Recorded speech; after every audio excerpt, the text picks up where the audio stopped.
این هست پیام برنامه امروزی. فاتحان دیروز و غافلان امروز. دیروز ماه رمضان ماه فتوحات بود و امروز رمضان ماه شکست ها. ببین که فاصله راه از کجاست تا به کجا.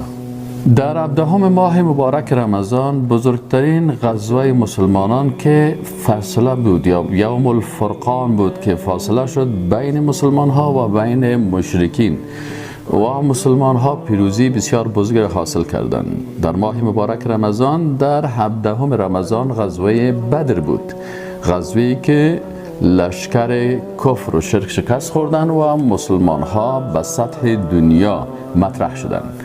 همچنان در ماه مبارک رمضان فتح مکه مکرمه صورت گرفت. در اینجا که 10,000 صحابی مبارک، 10,000 مجاهد سلحشور اسلام اطراف مکه را قلبند کردند و داخل مکه شدند و آیات قرآن نازل شد که اذا جاء نصر الله والفتح. این فتحی که نصرت الله به امرایش بود. و رأیت الناس یدخلون فی دین الله افواجا، و مردم میدی که در دین الله فوج فوج داخل میشن. در ماه مبارک رمضان بود. فتح اندلس در 92 هجری. در فتح اندلس هم که طارق ابن زیاد و موسی ابن نصیر دو جنرال بزرگ اسلام تانستن که اندلس فتح بکنن در ماه مبارک رمضان. پس ماه مبارک رمضان ماه فتوحات بود، فاتحان دیروز و غافلان امروز. همچنان فتح سند توسط محمد ابن قاسم الثقفی رضی الله عنه در 92 هجری در ماه مبارک رمضان بود. فتح صقلیه که ای هم در قلب اروپا در اندلس اسپانیای امروزی بود در 212 هجری با 10,000 قهرمان مجاهد مسلمان توسط یا به رهبریت اسد ابن فرات در ماه مبارک رمضان بود.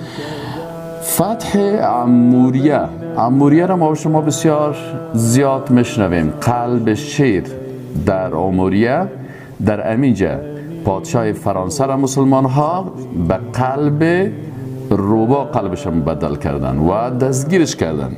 خود فتح عموریه در 223 هجری توسط به رهبریت المعتصم بالله، وقتی یک خانم فقط میگه و معتصم با لشکرش حرکت میکنه و لشکر روم شکست میده صرف به خاطر بی‌ادبی که در مقابل یک خانم صورت گرفته بود. این فتح هم در 223 هجری در ماه مبارک رمضان. معرکه عین جالوت، معرکه بسیار خطرناک، نواسه امپراتور چنگیز خان. هولاکو میگه حتی خلافت مسلمان ها را در بغداد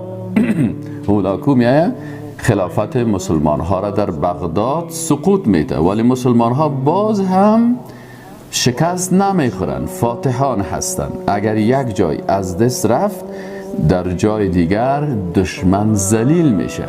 تاریخ همین را ثابت کرده. همیشه نصرت به طرف مسلمان ها هست، ولی به شرطی که مسلمان ها با الله باشن و فاتحان حقیقی اسلام باشن، نه مثل غافلان امروزی.